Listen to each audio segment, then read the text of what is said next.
सर्वांना जय भीम।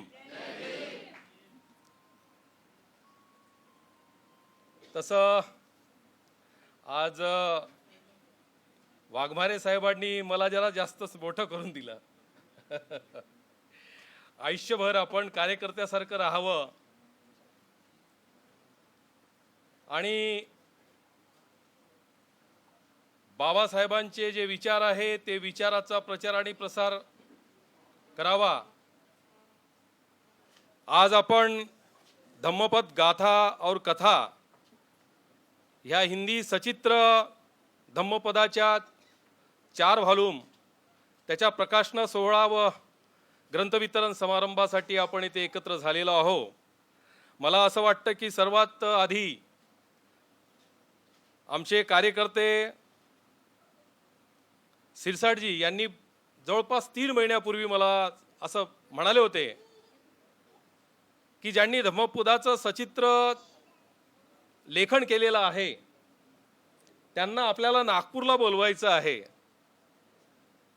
आणि तेव्हाच मी सांगितलं होतं की तसं जर असेल तर तो फार मोठा आनंदाचा क्षण असेल, कारण धम्मपदावर अधिकारी पदावर असताना, कारण साहेब जे आहे इन्कम टॅक्स खात्यामध्ये एका मोठ्या सर्वोच्च पदावर आहेत, आणि असं असताना त्यांनी ज्या ताकदीने धम्मपदाचं सचित्र वर्णन आणि लेखन केलेलं आहे त्याबद्दल आपण सर्वांनी एकदा पुनश्च टाळ्याच्या गजरामध्ये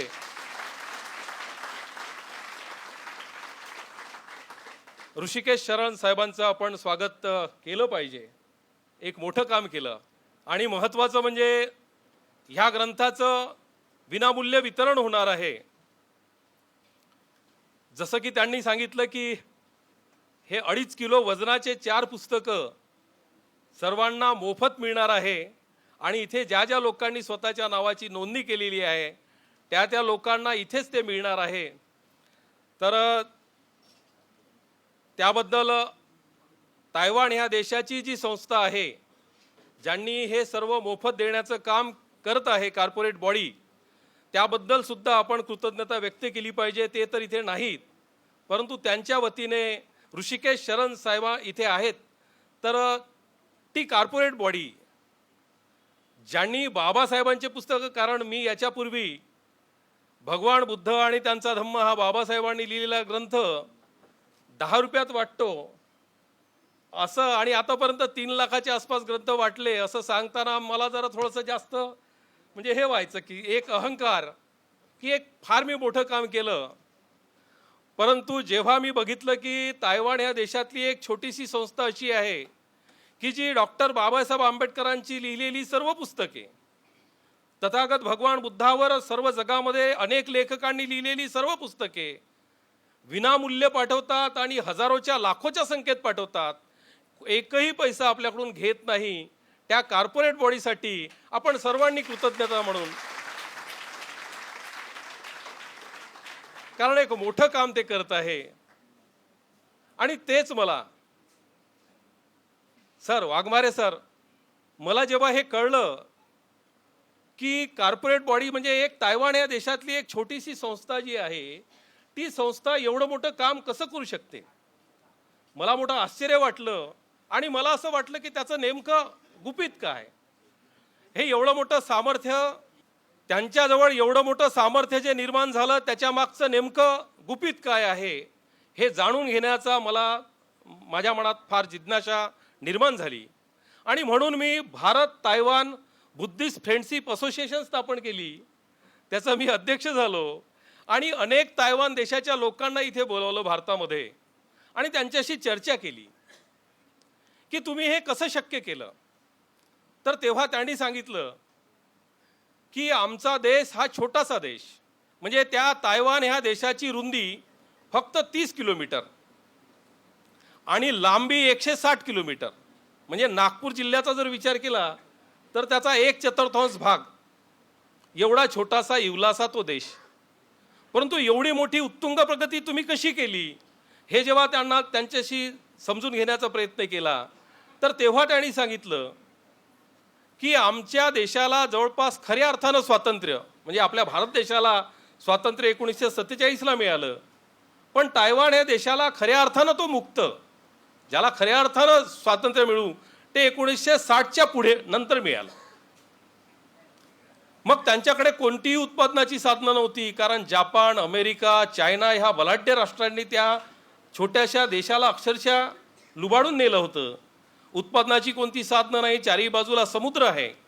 अशा वेळेस आमचा विकास कशा प्रकारे होईल, आपल्या देशाचा विकास कशा प्रकारे आपल्याला करता येईल, हा त्यांच्यासमोर तिथल्या नागरिकांसमोर एक मोठा प्रश्न होता, तिथल्या राज्यकर्त्यांसमोर एक मोठा प्रश्न होता.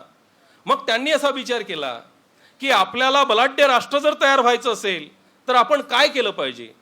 तर आपल्याजवळ उत्पादनाची कोणतीही साधनं नाही, मग आपण बलाढ्य राष्ट्र कसं होऊ शकतो. तर आपल्याजवळ एकच सर्वात मोठी गोष्ट आहे, सर्वात ताकदीची गोष्ट आहे, आणि ती आहे भगवान बुद्धाचा धम्म. म्हणजे आमच्याजवळ कोणती जर बलाढ्य गोष्ट असेल तर ती आहे भगवान बुद्धाचा धम्म. पण भगवान बुद्धाच्या धम्माच्या आधारावर आम्ही बलाढ्य राष्ट्र होऊ शकतो काय, ह्या प्रश्नाचं उत्तर सुद्धा त्यांनी चिंतन करून निष्कर्ष काढला की हो, आम्ही सुद्धा बलाढ्य राष्ट्र होऊ शकतो भगवान बुद्धाच्या धम्माच्या आधारावर. मग कसं शक्य होईल ते. तर मग त्यासाठी त्यांनी एक व्यवस्था तयार केली की आमचे जे येणारी पिढी आहे, कारण येणारी पिढी जर सर्वोत्कृष्ट पिढी तयार झाली तर खऱ्या अर्थानं हे राष्ट्र सर्वोत्कृष्ट राष्ट्र तयार होईल. म्हणून त्यांनी आपल्या एक शिक्षण पद्धती स्वीकारली. ती शिक्षण पद्धती अशी होती की त्यांनी आपल्या सर्व मुलांना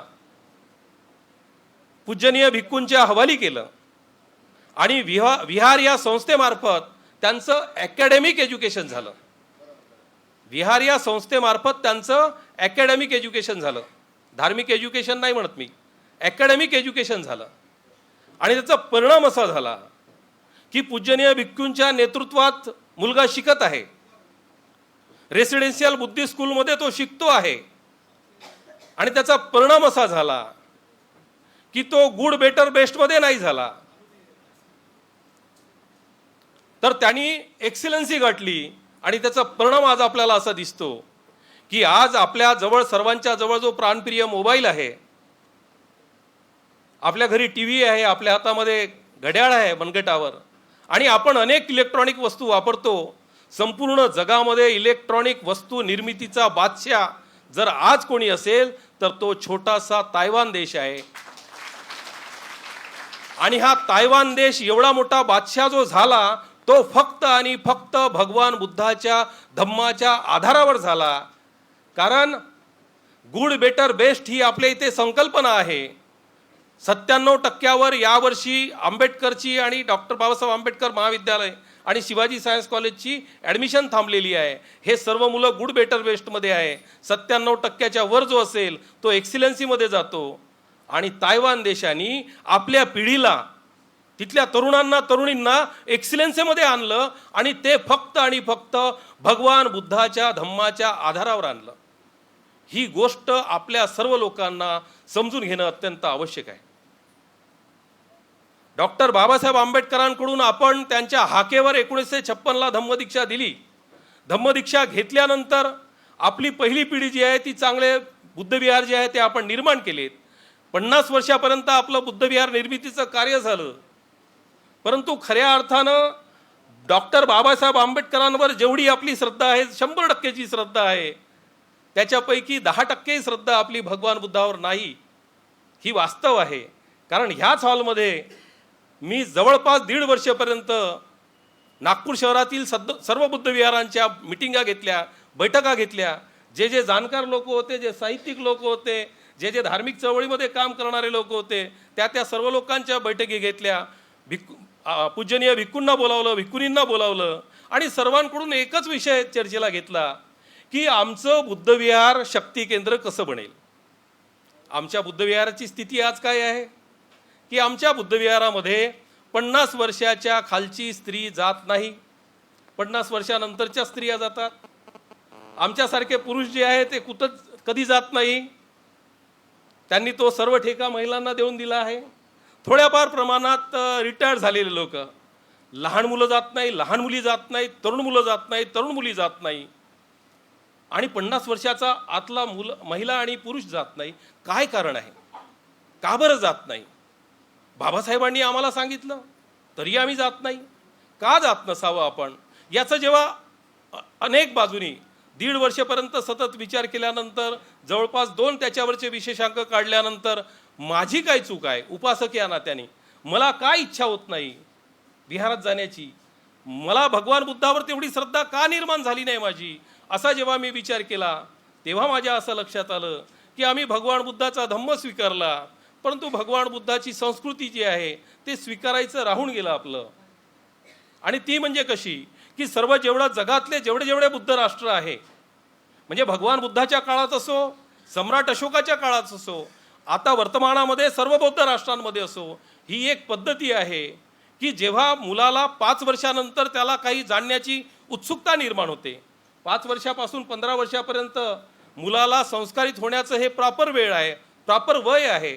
ह्या वयामध्ये त्याला भगवान बुद्धाचे संस्कार हे देता आले पाहिजे, पण ते देण्यामध्ये आम्ही कुठेतरी कमी पडलो. आणि त्यामुळे असं झालं, आमच्यामध्ये सुद्धा संस्कार आहे आणि ते संस्कार असे आहे की 2 महिन्याच्या मुलांना सुट्ट्या असतात, त्या 2 महिन्याच्या काळापैकी कमीत कमी 1 महिना त्यांनी श्रामणेरचं प्रशिक्षण घेतलं पाहिजे.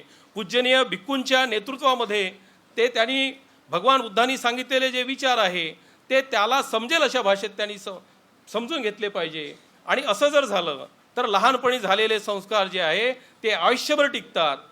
आणि अशा प्रकारे मग असं वाटलं की आपण फक्त चर्चा करणारे, कोणाच्या तरी चुका काढणारे नाहीत, तर आपण उत्तर देणारे सुद्धा लोक आहोत.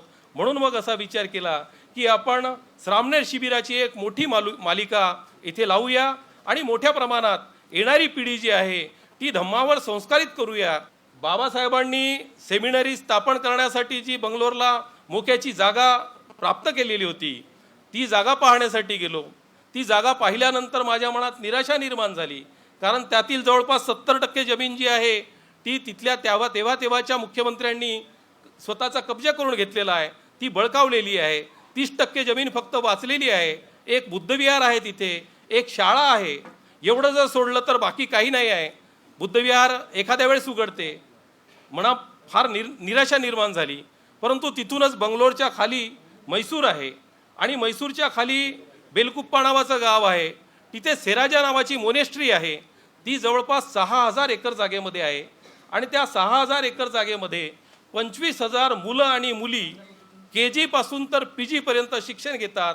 सर्व 25,000 मुलं आणि मुली भिक्षूच्या वेशात राहतात आणि त्यांना शिकवणारे सुद्धा भिक्षूच्या वेशात राहतात.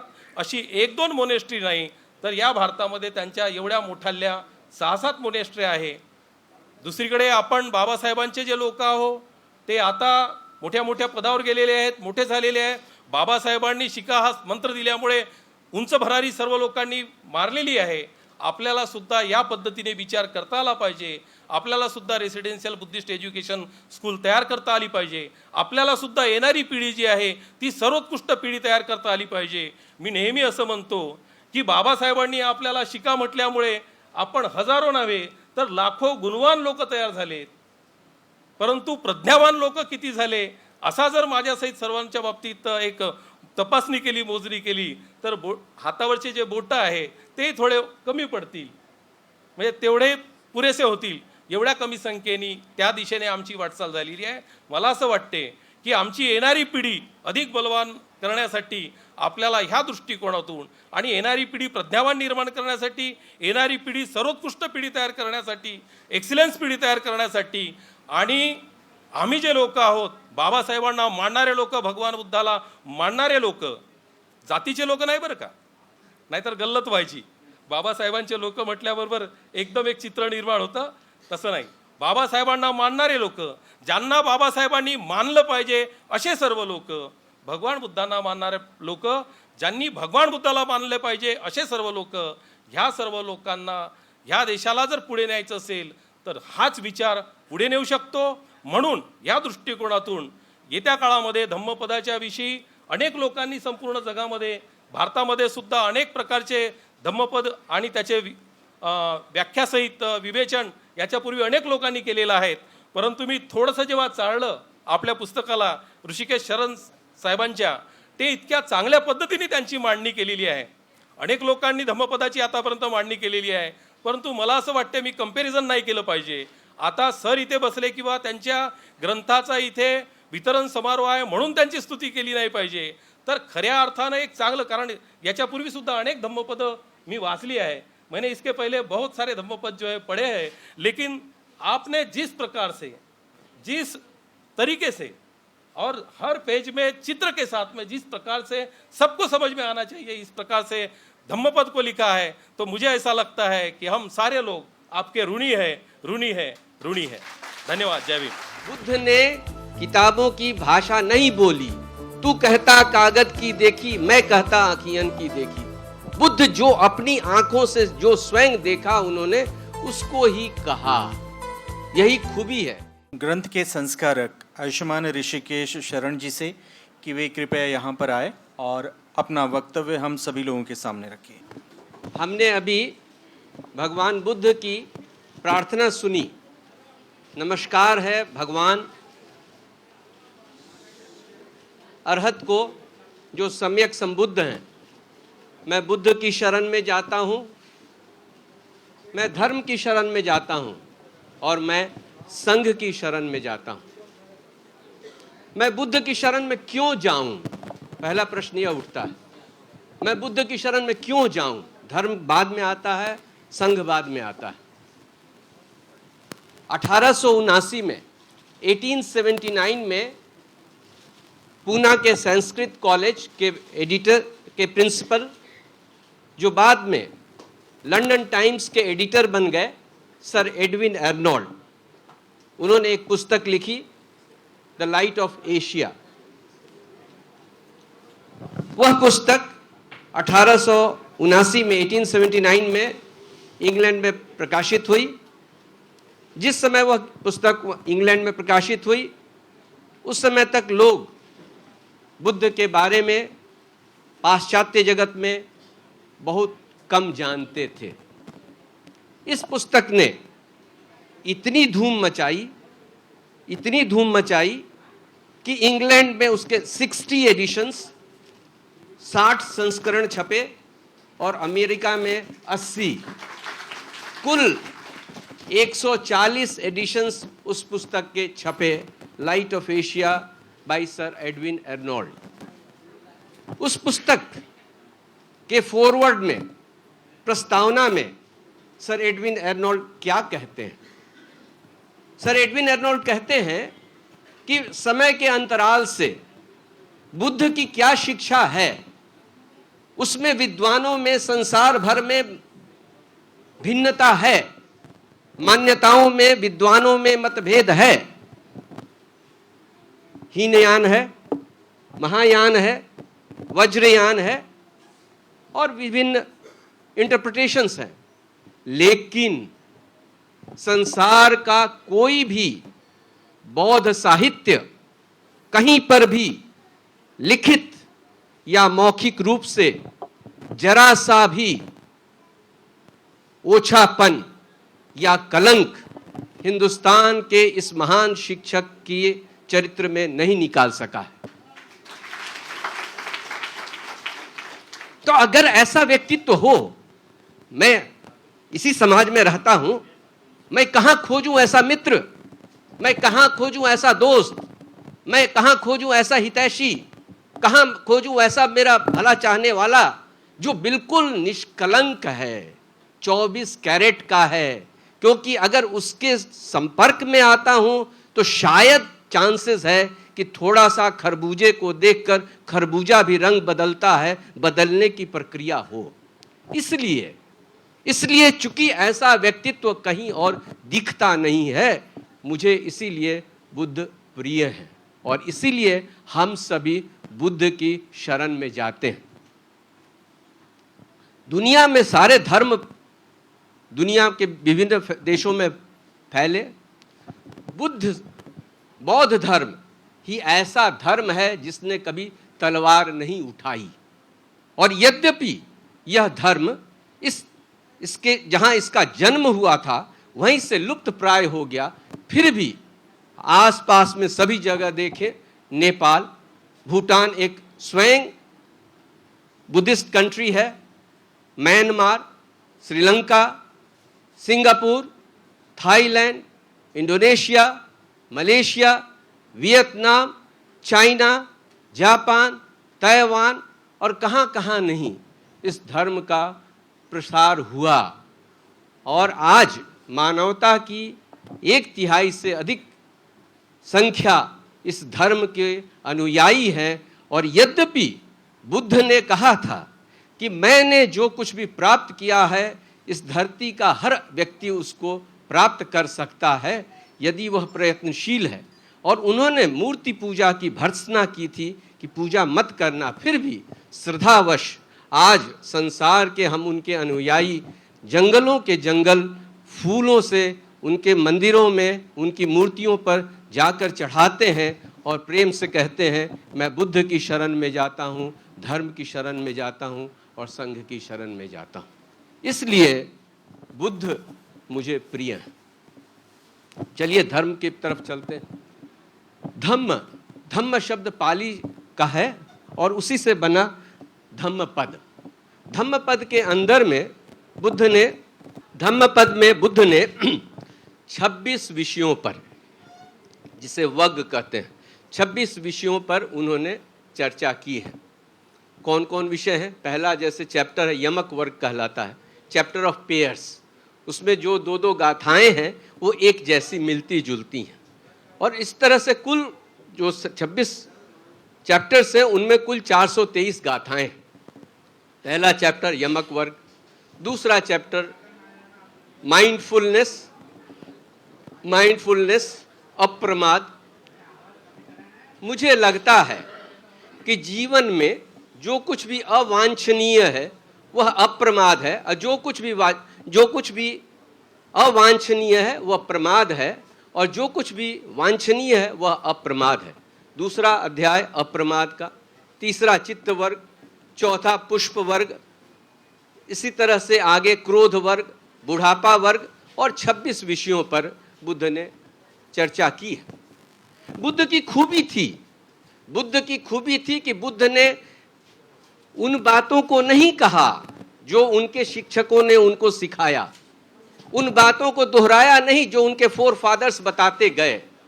बुद्ध ने किताबों की भाषा नहीं बोली, तू कहता कागज की देखी, मैं कहता आँखियन की देखी। बुद्ध जो अपनी आंखों से जो स्वयं देखा उन्होंने उसको ही कहा। यही खूबी है। इसीलिए बुद्ध जब कुछ कहते हैं तो हम सबों को वो स्वीकार हो जाता है। और दूसरा, एक अच्छे शिक्षक का गुण है कि वह यद्यपि बहुत ज्ञानी है, ऊंचे स्तर पर है, लेकिन अच्छे शिक्षक का गुण है कि वह विद्यार्थी के स्तर तक जा करके उसको समझाने की चेष्टा करे। बुद्ध में यह गुण था। मैं समझता हूं उनके जैसा कोई दूसरा अनूठा शिक्षक इस जगत में नहीं हुआ। अन्यथा उदाहरण देखिए ना, धम्मपद का पहले ही गाथा का उदाहरण बैलगाड़ी से है, फिर छाया से है। कहीं पे उदाहरण देते हैं दूध जल्दी जमता नहीं है, कहीं पे उदाहरण देते हैं कि कमजोर पेड़ है, तूफान आ जाएगा गिर जाएगा। कहीं उदाहरण देते हैं कि वही तूफान आता है, एक पत्थर की चट्टान को कुछ नुकसान नहीं पहुंचाता है। दूसरी जगह उदाहरण देते हैं एक झोपड़ी है जिसमें छेद है तो पानी आ जाएगा, एक झोपड़ी है जिसमें पानी नहीं आएगा। इस तरह से जो उदाहरण है, जिसके लिए कोई ज्ञान की आवश्यकता नहीं है, गांव का एक छोटा सा बच्चा उसको भी अगर आप ये बता दें तो वो समझ जाएगा। यही गुण है हमारे इस महान शिक्षक में। तो चलिए आपको थोड़ा मैं बताऊं इस धम्मपद में क्या है, ताकि आपकी थोड़ी रुचि बने। पहला अध्याय जैसा मैंने कहा यमक वग है। यमक means pairs, chapter of pairs. पहली ही गाथा है। अगर एक एक गाथा ऐसा अनमोल हीरा है, जैसे किसी जौहरी की दुकान में जाते हैं, मेरी पत्नी जाती हैं, या कोई ऐसा सुंदर आभूषण दिख जाता है, मड टिक जाता है, उसके बाद फिर दूसरा देखने पे वहाँ भी टिक जाता है। तो इस तरह से एक एक गाथा अमूल्य है। पहली गाथा ही ऐसी है कि अगर आप उसको आत्मसात कर दें तो हम सबों का कल्याण हो जाए। क्या है पहली गाथा में? पहली गाथा कहती है कि मन ही सभी प्रवृत्तियों में प्रधान है। Mind is the four runner of everything. सभी प्रवृत्तियां जीवन में मन से ही उत्पन्न होती हैं। कोई व्यक्ति अगर कलुषित मन से, अपवित्र मन से कुछ सोचता है या करता है तो जीवन में दुख उसका पीछा उसी प्रकार नहीं छोड़ता जिस प्रकार बैलगाड़ी में बैल के पैर का निशान पीछे से पहिए के लकीर के निशान का साथ नहीं छोड़ते हैं। उसने मुझे गाली दी, उसने मेरा भला बुरा कहा। जो व्यक्ति इस तरह की बातों को जीवन में याद रखते हैं उनके जीवन से द्वेष का कभी अंत नहीं होता। Mind is the four runner of everything. Everything which is created in this world is because of the mind. If one pollutes his mind, if he thinks in an impure way, acts or thinks in an impure way, suffering follows in his life. Suffering doesn't depart from his life, just as in a bullock cart, the hoof of the bull is followed by the line drawn by the wheel of the cart. दूसरी गाथा, इसके पीछे कहानी है। बुद्ध ने जो कुछ भी जीवन में देखा उसी के आधार पे कहा। अट्ठकथा में उसमें कहानी है, कहानी का जिक्र है। दूसरी गाथा पहली गाथा से मिलती जुलती है। दूसरी गाथा में क्या कहते हैं बुद्ध? वैसा ही लैंग्वेज है। मन ही सभी प्रवृत्तियों का प्रधान है। जीवन में सब कुछ सही या गलत मन से ही उत्पन्न होता है। अगर कोई व्यक्ति पवित्र मन से, अकलुषित मन से कुछ सोचता है या करता है तो जीवन में सुख उसका साथ उसी प्रकार नहीं छोड़ता जिस प्रकार मनुष्य की छाया उसका साथ नहीं छोड़ती। हम लोग यहाँ बैठे हैं, किसी को अपना शैडो नहीं दिखता है ना, लेकिन चलेंगे बाहर धूप में, पीछे पीछे आएगी तो हमारा साथ कभी नहीं छोड़ती है। बुद्ध कहते हैं अगर if we don't allow our mind to get polluted, mind is the forerunner of everything, if we don't allow our mind to get polluted, if we don't think through impure mind, we keep our mind pure and think and act in a pure way, happiness will never part from our life, just as our shadow doesn't part from our life. तो ये सोच हमारी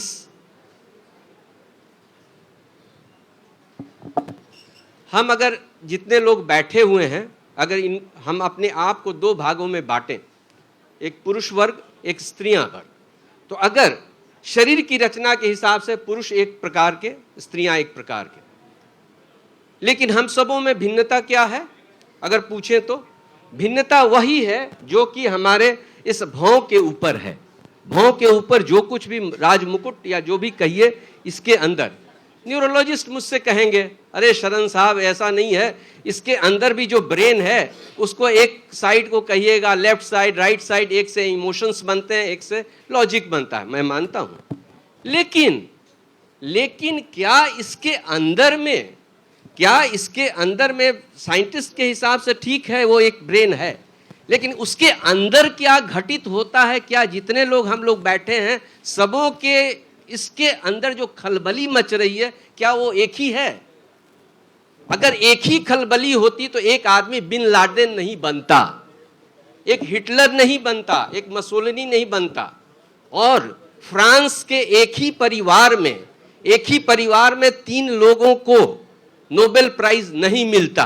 अगर इसके अंदर जो घटित होता है सबों के अंदर एक ही जैसा घटित होता तो एक ही परिवार में, मैडम क्यूरी के परिवार में 3 लोगों को, पति पत्नी और भतीजा, 3 लोगों को नोबेल पुरस्कार नहीं मिलता।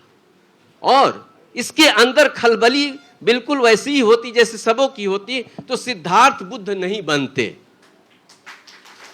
तो इसलिए आप समझ रहे हैं कि मनुष्य को ऊपर ले जाता है या अधोगति की ओर ले जाता है, वो क्या है? वह यह फैक्टर है जो कि इनविजिबल है, दिखता नहीं है। चूंकि दिखता नहीं है इसलिए हम इसको अदृश्य मानकर इसको महत्व नहीं देते हैं। लेकिन महत्वपूर्ण चीज क्या है मनुष्य के अंदर? वो यही है, माइंड है। इसके अंदर जो घटित होता है, मोटर गाड़ियां सभी बाहर से सुंदर लगती हैं, चमचमाती हैं, क्या सभी मोटर गाड़ियां एक ही हैं? नहीं श्रीमान, नहीं। बॉनेट उठाइए, देखिएगा सभी गाड़ियां भी डिफरेंट है। We are all different from inside, and that is what Buddha says कि mind is the forerunner of everything. और इसके अंदर जो सोच होती है, मैं अक्सर सोचता हूं कि मनुष्य की सोच उसके कमीज की पहली बटन जैसा है. आप पहली बटन को गलत लगा दीजिए, आपको और कुछ नहीं करना होगा, सारे बटन खुद गलत लग जाएंगे. गंगा निकलती है गौमुख से, गंगोत्री से, नर्मदा निकलती है अमरकंटक से. चलिए हम लोग सभी चल करके वहां पे पोटेशियम साइनाइड डाल देते हैं, जहां से गंगा और नर्मदा का स्रोत है.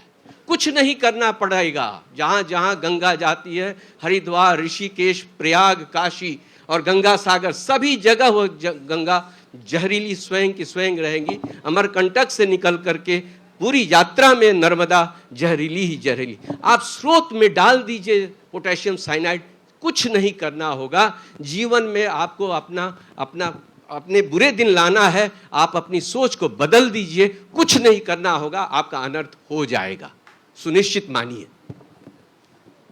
डू यू एग्री और not? let us be very clear.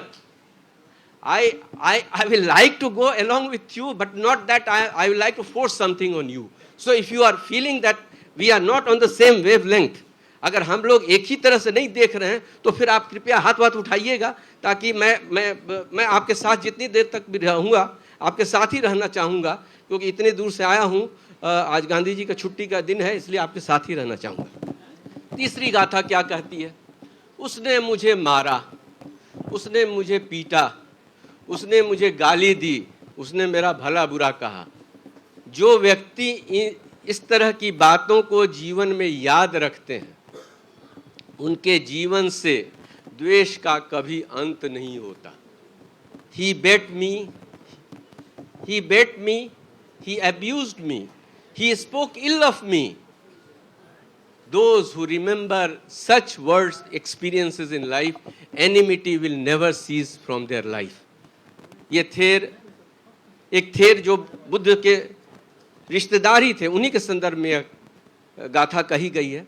इसके विपरीत चौथी गाथा है. पहला चैप्टर जो मैंने कहा ये पेयर्स का है, मिलता जुलता है.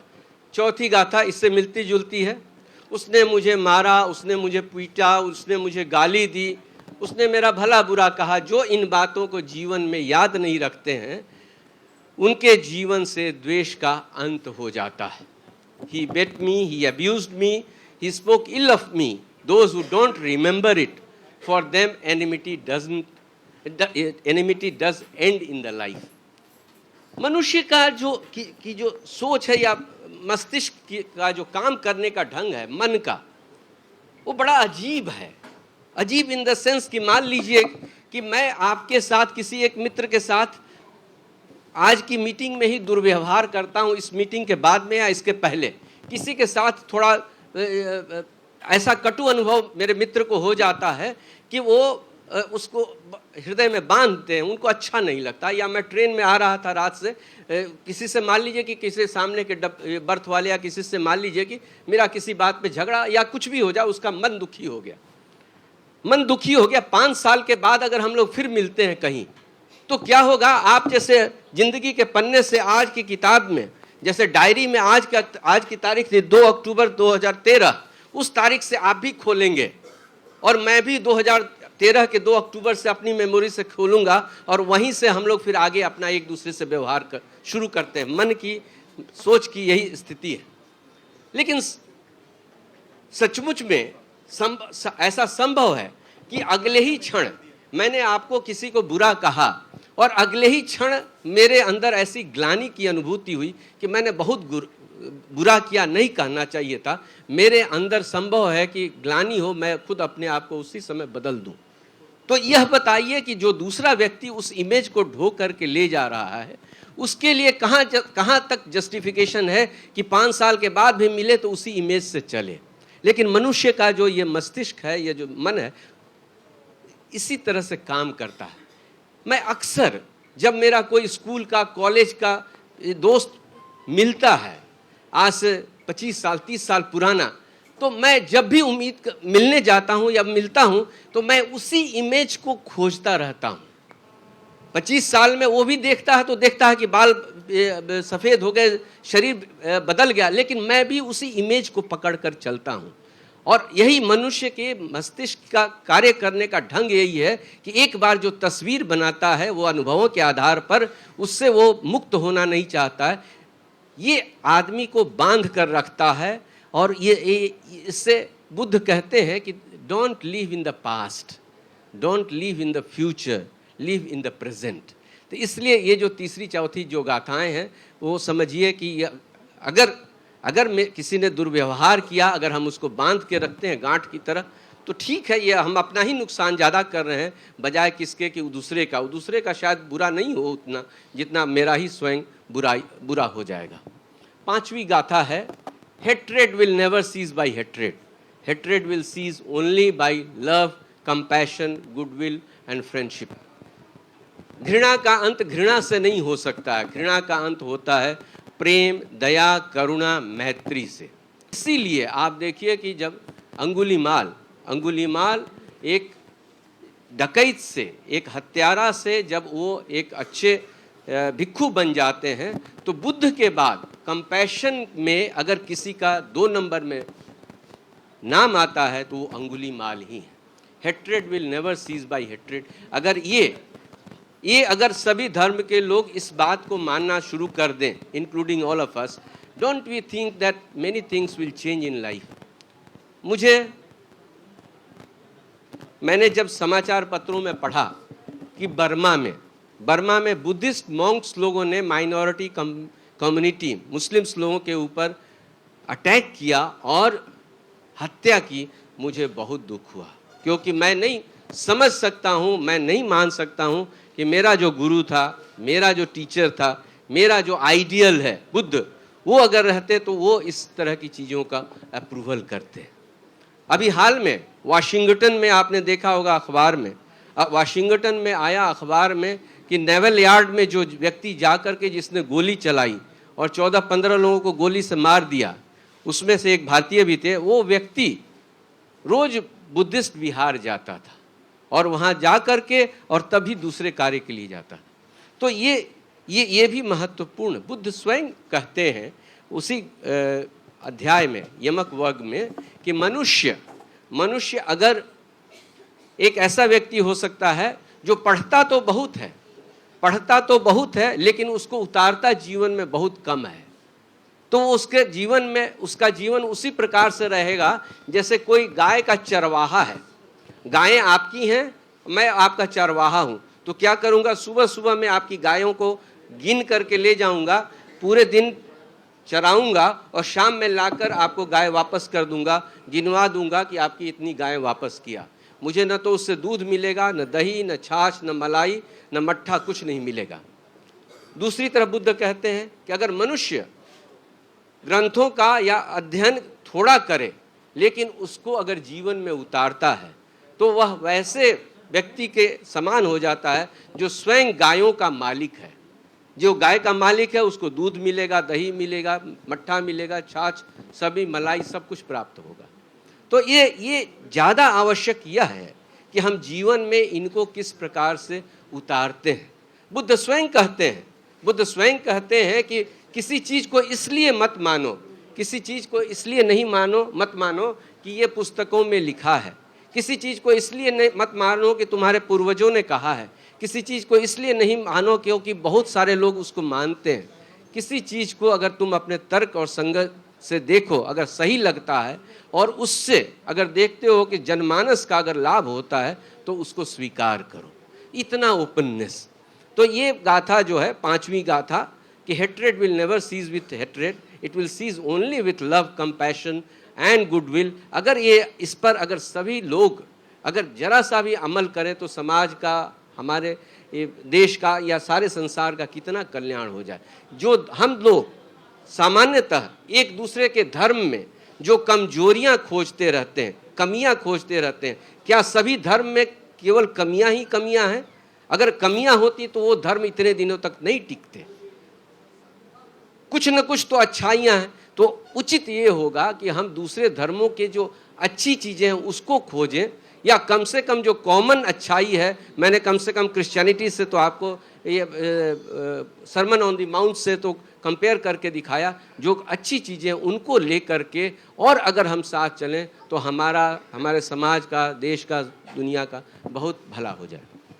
अगली गाथा जो है, छठी गाथा, वो कहती है मूर्ख लोगों को नहीं मालूम, मूर्ख लोगों को नहीं मालूम कि इस दुनिया से एक दिन चले जाना है। मूर्ख लोग नहीं अनुभव करते हैं, रियलाइज करते हैं कि एक दिन दुनिया से चले जाना है। जो व्यक्ति इस बात को रियलाइज करते हैं उनके सारे कष्ट खत्म हो जाते हैं। मन इसमें इसको भी सफाई करनी है, इसको भी देखना है। कम से कम मैं इसको देखूं तो कि इसी से मेरा जीवन है सो परिवर्तित होता है, अच्छे की तरफ या बुरे की तरफ। मूर्ख लोग नहीं जानते हैं कि एक दिन उन्हें संसार से जाना है। जो इस बात को जानते हैं उनके जीवन से सारे कष्ट खत्म हो जाते हैं। Fools don't realize that one day they have to leave this world. Those who realize, for them all sorrows disappear. इस बात को बुद्ध कई जगह कहते हैं। एक जगह पुत्स थेर की कथा आती है, उसमें कहते हैं कि उनको शरीर में पूरा पीप घाव हो गया था और कोई उनके पास नहीं जाता था, और बुद्ध जाते हैं और गर्म पानी करके उसकी सफाई करते हैं। तब दूसरे शिष्य लोग आते हैं और जब उनका मन जो थोड़ा अच्छा होता है तो वो उनका चित्त कंसंट्रेशन की तरफ बढ़ने लगता है, तब वो अरहत्व को प्राप्त करते हैं। उस समय बुद्ध बताते हैं कि कुछ ही समय बाद यह शरीर इस धरती पर एक चेतनाहीन एक लकड़ी के टुकड़े की तरह पड़ा हुआ होगा। उनकी मृत्यु के बाद की बात करते हैं। तो ये बात अक्सर बुद्ध कहते हैं कि अगर व्यक्ति को इस बात का भान हो कि जीवन से एक दिन जाना है तो वो उसके जीवन से कष्टों का अंत हो जाएगा। मैं अक्सर पूछता हूँ कि अगर मान लीजिए मेरे एक मित्र को डॉक्टर लोगों ने कह दिया कैंसर है, और कहते हैं 31 मार्च 1914 के आसपास में तुम्हारी मृत्यु हो जाएगी। इतना उसको क्रिटिकल कंडीशन है। तो सामान्यतः आप बताएं वैसे मित्र की दशा क्या होगी, मनोस्थिति क्या होगी?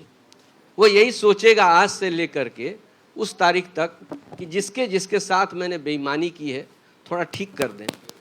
किसी के साथ अगर धोखा किया है तो जरा सा उसको ठीक कर लें।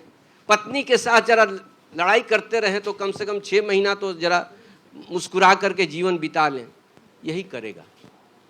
अब हम लोग इतने लोग बैठे हुए हैं, जितने लोग हैं इसमें कोई आदमी गारंटी के साथ मुझे लिख के दे सकता है कि वो आदमी 31 मार्च 2014 पार कर जाएगा? गारंटी के साथ कोई कह सकता है? नहीं। अगले क्षण मैं गेस्ट हाउस पहुंच सकूंगा या नहीं, कौन ऐसा मूर्ख होगा जो गारंटी के साथ लिख के देगा? मैं तो नहीं लिख के दे सकता, नहीं हो सकता। तो अगर मान लीजिए कि हम में से कुछ व्यक्ति हैं जो उस एक तारीख 31 मार्च 2014 के पहले ही संसार से अगर जाना हुआ, तो क्या हम ये नहीं मानते कि हमारे लिए कम समय है? केवल इसलिए कि मुझे नहीं मालूम है कि किस दिन मेरा टिकट कटेगा, या किसी को नहीं मालूम है, यह कितना उचित है इस तरह से व्यवहार करना कि जैसे हम यहाँ पर परमानेंटली रहने के लिए आए हों।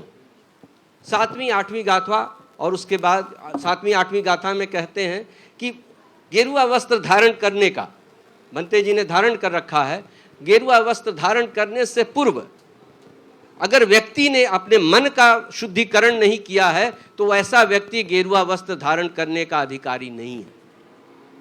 ये हम लोगों को कोई और ज़्यादा स्पष्टीकरण नहीं चाहिए।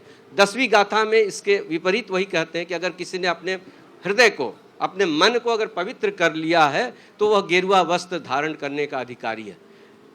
एम्पायर स्टेट अमेरिका का ट्विन टावर, आप किसी सिविल इंजीनियर से पूछिए जो बड़ी बिल्डिंग बनती है उसमें जमीन के अंदर 50 to 60% of the weight is given below the earth, तब वो बिल्डिंग स्ट्रांग होती है। इतने ऊंचे ऊंचे और सुंदर पेड़ हैं यहाँ पर। किसी बोटनिस्ट से पूछिए, उसके अंदर की जो जड़ें हैं 1-1 किलोमीटर 2-2 किलोमीटर तक दूर गई हैं। चूंकि ये दिखता नहीं है, ये इसे हमें महत्वपूर्ण नहीं लगता। जैसा मैंने कहा, सारी गाड़ियां बाजार में चमचमाती हुई दिखती हैं, लेकिन क्या सभी गाड़ियां एक है? नहीं, उसके अंदर जो है वो भिन्न है। तो ये चूंकि अदृश्य है, यह चूंकि जो अदृश्य घटित होता है जीवन में, हम उसको देखते नहीं हैं, इसलिए हम उसको महत्व नहीं देते।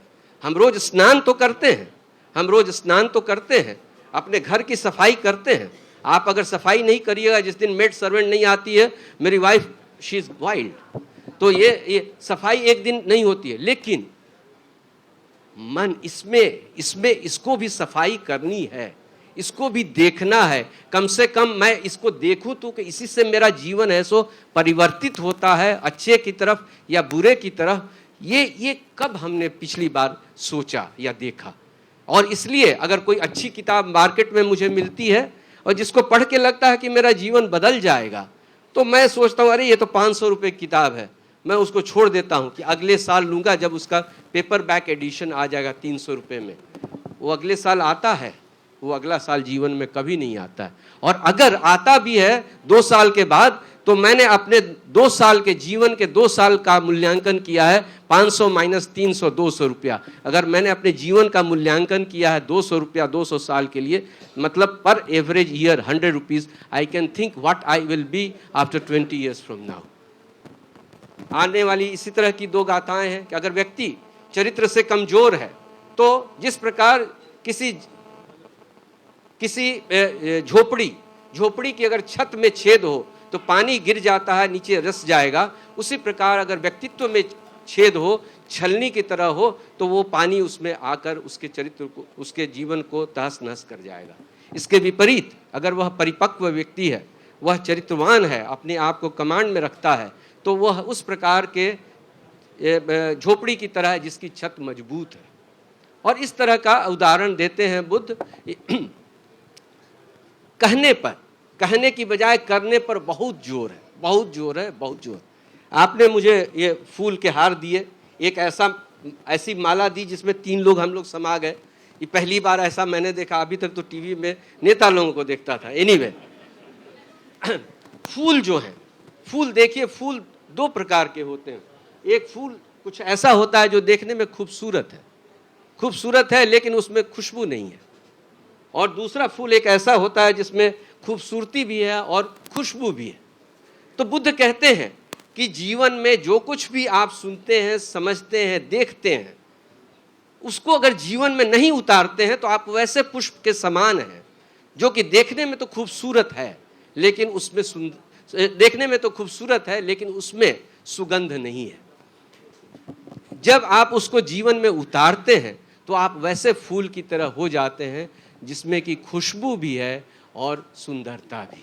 मैंने कोशिश की कुछ फूलों का गुलदस्ता बुद्ध की शिक्षा से उनको आपको पेश करने का। मैं यही ईश्वर से प्रार्थना करूंगा, भगवान बुद्ध से प्रार्थना करूंगा कि आपके जीवन में ये फूल पुष्पित हों, सुगंध फैलावें, आपके जरिए परिवार में, समाज में, सभी जगह फूल खुशबू फैलावें, सुंदर भी लगे।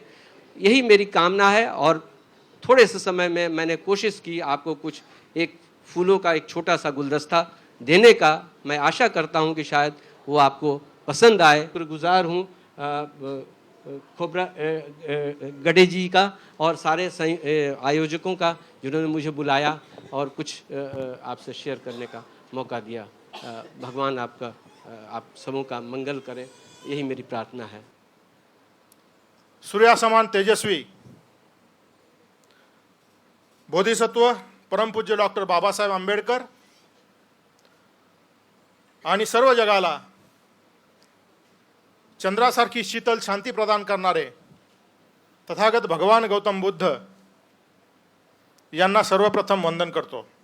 ही सर्व ग्रंथसंपदा कलकत्त्यामध्ये होती आणि कलकत्त्यावरून नागपूरपर्यंत ते घेऊन यायचं हे अतिशय मोठं कठीण काम होतं। सुरुवातीला शरण साहेबांना शब्द तर दिला होता की आम्ही कलकत्त्यावरून पुस्तकं घेऊन येऊ आणि नागपूरमध्ये त्याचा वितरण समारंभ करू. पण जसजशा या कामामध्ये हे काम लवकर पूर्ण करावं असा प्रयत्न केला तसतशा अनेक अडचणी उभ्या राहिल्या आणि सगळ्यात मोठी अडचण म्हणजे या पुस्तकांचं वजन. पुस्तकातला अतिशय आशय तर वजनदार आहेच, पण पुस्तकं सुद्धा वजनदार आहेत. त्यामुळे ही 4000 पुस्तकं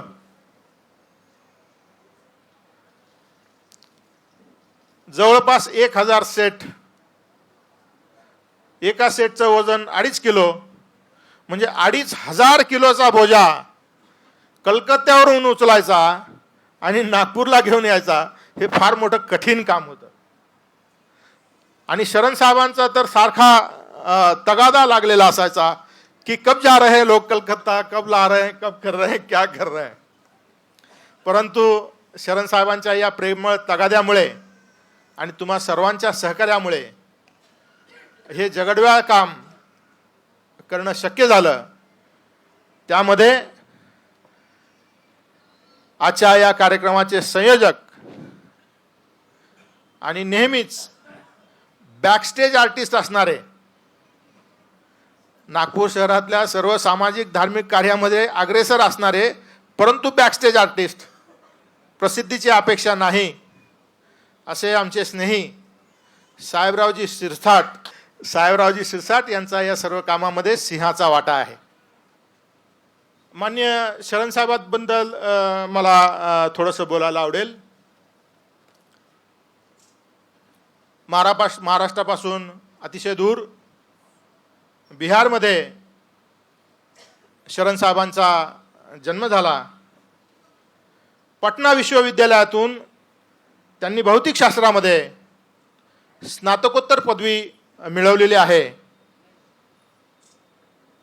साहेब MSc आहेत भौतिकशास्त्रामध्ये आणि त्यानंतरही शिक्षण सातत्यानं चालू आहे.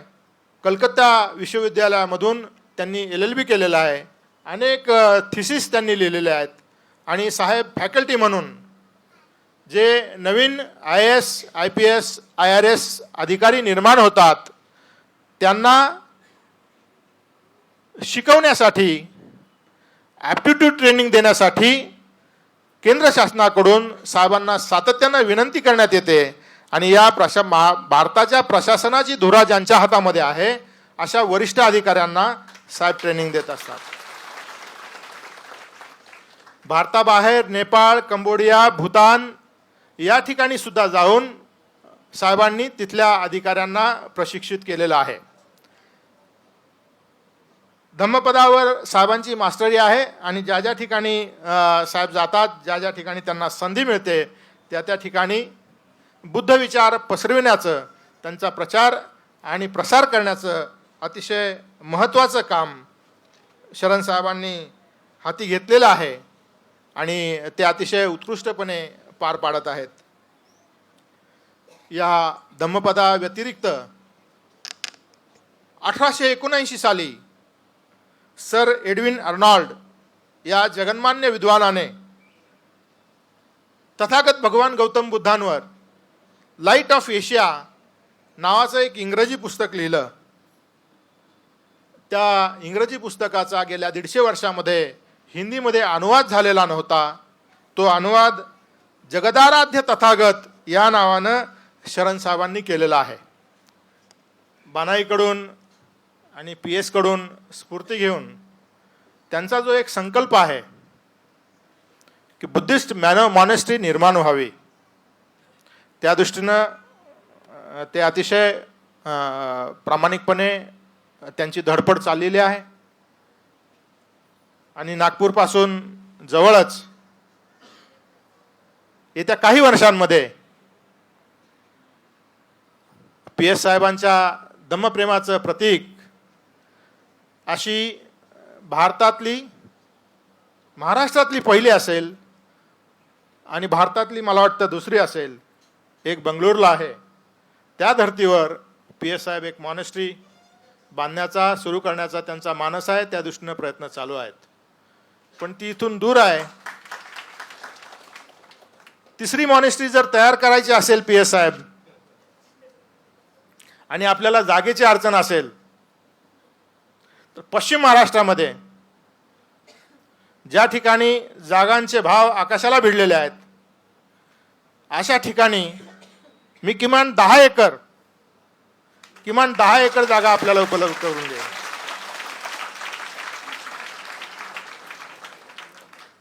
सर्वांच्या साक्षीनं शब्द देतो, आपली पहिली मॉनेस्ट्री तयार होऊ देत, दुसरी मॉनेस्ट्री तयार होण्यासाठी 10 एकर जागा मी आपल्याला, जसं आपण सर्वांना हा हॉल विनामूल्य उपलब्ध करून देता, जसं बुद्ध आणि त्यांचा धम्म हा ग्रंथ विनामूल्य उपलब्ध करून देता, शरण साहेबांनी जसं धम्मपद विनामूल्य उपलब्ध करून दिलेलं आहे, खारीचा वाटा म्हणून 10 एकर जागा विनामूल्य उपलब्ध करून द्या. आपणा सर्वांचे पुन्हा एकदा आभार मानतो. आमच्या सेवानिवृत्त पोलीस कर्मचारी संघटनेच्या सर्व पदाधिकाऱ्यांचे, अध्यक्षांचे आभार मानतो. त्यांच्या सर्व सदस्यांचे आभार मानतो. या कामामध्ये ज्या ज्या लोकांनी आपला खारीचा वाटा उचललेला आहे त्या सर्वांना धन्यवाद देतो आणि आपणा सर्वांचं मंगल हो अशी भगवान तथागता चरणी प्रार्थना करतो आणि माझे 2 शब्द संपवतो. जय भीम, नमो बुद्धाय.